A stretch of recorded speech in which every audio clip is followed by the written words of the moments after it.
Bonjour tout le monde. Aujourd'hui, je vais vous parler d'un humoriste québécois d'origine marocaine qui s'appelle Rachid Badouri. Je suis tellement excité d'enfin parler parce que Rachid Badouri, c'est mon idole. Et puis, depuis son premier spectacle, je l'ai suivi avec mes parents. Puis, je l'ai trouvé très amical, très drôle. Puis, vous allez savoir pourquoi c'est mon idole durant ma performance. Alors, donc, je vais vous parler un peu de Badouri. Rachid est né en 1976 dans la plus belle ville, Montréal, bien sûr. Et après ça, il a déménagé à Laval. Donc, Rachid Badouri, déjà, comme nous, on est, je ne sais pas comme vous, mais comme moi, né à Montréal. Puis lui, des parents marocains, moi, je suis d'origine algérienne. Donc, mes parents sont algériens. Puis moi, je suis né ici, au Québec, à Montréal. Donc déjà, je sens un lien entre moi et Badouri parce que tous les affrontements qu'il a fait pour être où est-ce qu'il est maintenant, ça n'a pas été très facile pour lui. Puis, comparé aux autres, il avait un grand chemin à parcourir. Donc, Rachid Badouri a grandi, il était le plus jeune avec deux sœurs qui sont maintenant docteurs ou je ne sais pas quoi d'autre. Puis lui, le plus jeune, avait des idées que son père n'était pas d'accord avec. Donc, je vais vous expliquer un peu comment ça marche, la famille du Moyen-Orient, marocaine, algérienne, tunisienne, c'est la même chose. Donc, le père, c'est le chef de la famille. Tout le monde est en dessous du père. Si le père dit quelque chose, tout le monde suit. La mère dit quelque chose, non, c'est le père qui décide. Donc, si moi je dis à mon père que je vais être un joueur de soccer, non, tu vas être docteur. Donc, normalement, chez les familles du Moyen-Orient, le fils, c'est l'aspect le plus important parce que c'est lui qui va prendre la relève du père. Donc, le fils doit être riche, il doit avoir un très grand succès. Il doit être soit docteur, architecte, ingénieur, quelque chose qui va lui apporter de l'argent pour que son père soit fier. Donc imaginez-vous Rachid Badouri qui dit à son père qu'il voulait être humoriste. Imaginez-vous sa réaction. Donc je vais vous lire quelque chose que Rachid Badouri a dit, qui décrit un peu sa vie. Il dit « Je suis le plus jeune de la famille. J'ai une sœur qui est médecin dans le sud de la France et une autre qui est directrice des comptes dans une entreprise. Elle s'appelle Louisa et elle est plus drôle que moi. Quand j'ai abandonné le cégep pour devenir agent de bord Air Transat, mon père m'a traité de salopard. Mais 5 ans plus tard, quand je lui ai dit que j'ai lâché Air Transat pour devenir humoriste, il a souri. Il savait donc que je faisais un métier que j'aimais profondément. Je n'allais plus travailler de ma vie. Donc, je ne travaillais plus. Je suis bien car ce métier, c'est moi. Ma mère est ma première femme. Entre elle et moi, le cordon ombilical n'est pas coupé. Donc, ce qu'il dit, c'est que il a grandi, il avait un rêve d'être humoriste, d'être connu, puis il a dit à son père qu'il voulait faire ça. Donc, il était au cégep de Montmorency. Il est allé au cégep à Montmorency. Il a fallu qu'il lâche l'école pour être agent de bord à Air Canada. Donc, hôtesse de l'air, vous connaissez, il a fait ça pendant 5 ans. Mais, par contre, il a abandonné ça, puis il a fait des concours d'humoriste, puis il a gagné le 2e prix. Donc, c'est ça qui lui a réussi à être humoriste. Et donc, quand son père a souri, quand enfin il lui a dit la vérité, puis il savait déjà qu'il allait être humoriste, son père a enfin accepté le succès de Badouri parce que son fils a prouvé à son père tant. Donc, ça, c'est une façon dans la famille du Moyen-Orient quand le fils prouve son père tant. Alors, donc, pourquoi il est mon idole? Il a grandi ici au Québec, puis il est devenu quelqu'un. Donc, il a prouvé que lui, Québécois, c'est très possible que n'importe qui suit son rêve, qui a la passion, qui travaille fort, peut devenir quelqu'un. Durant ses spectacles, il parle de ses expériences dans la vie, dans la réalité qu'il a passée quand il était jeune, adolescent et même adulte. Il parle de son expérience quand il était agent de bord, que je vais vous montrer. Et puis, il parle même de son père. Il se moque beaucoup de son père.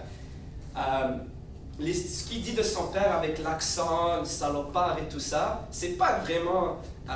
il se moque pas parce que c'est vrai, moi j'ai un père qui est né en Algérie, un accent très fort. Et puis tout ce qu'il dit, c'est exactement la même chose. Donc moi, comme en tant qu'Algérien, je trouve ça très drôle parce que c'est la vérité. Donc tous les gens du Moyen-Orient ou les Arabes qui voient ça, ça leur dit, mais c'est vrai, mon père est comme ça.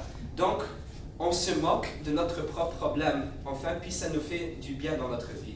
Donc, je vais vous montrer un petit extrait de son spectacle. Donc, Rachid Badouri explique les consignes pour évacuer quand l'avion atterrit dans l'eau. Puis c'est les consignes directes d'Air Canada. Donc, c'est une vraie joke.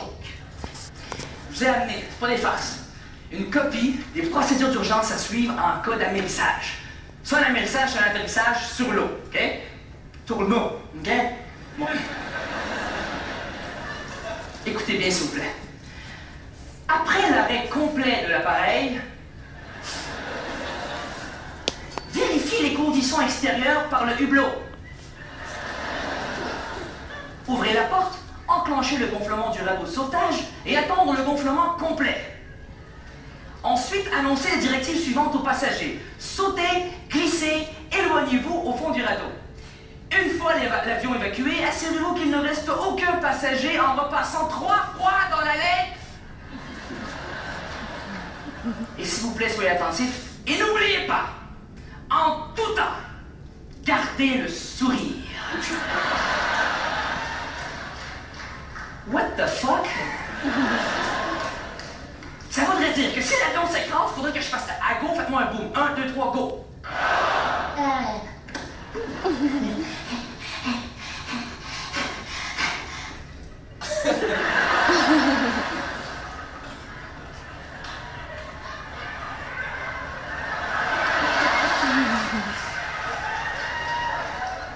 Par ici, sautez, glissez, éloignez-vous au fond du radeau. Ouais! Glissez, sautez, éloignez-vous au fond du radeau. Allez, madame, donnez-moi vos triplets quand même, allez-y. Oh, oh, du feu sur ma manche. Allez-y, sautez, glissez. Je prends ma lampe de poche. Restez quelqu'un? Restez quelqu'un? Oui, moi, ma jambe. Attendez, monsieur. Vous êtes docteur? Non, agent de bord. Et je vais vous sauver, Jack. Je m'appelle Mike, ta gueule. What? Je vous le jure que si vous m'aviez eu comme agent de bord, il serait eu un crash sur l'eau. C'est probablement ça qui serait passé. 1, 2, 3, go!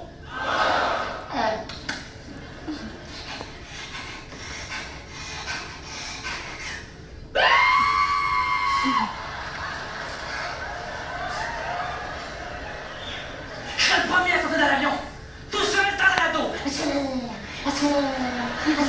Le monde a tiré de sa grippée. Hey! Tu vas me faire chavirer.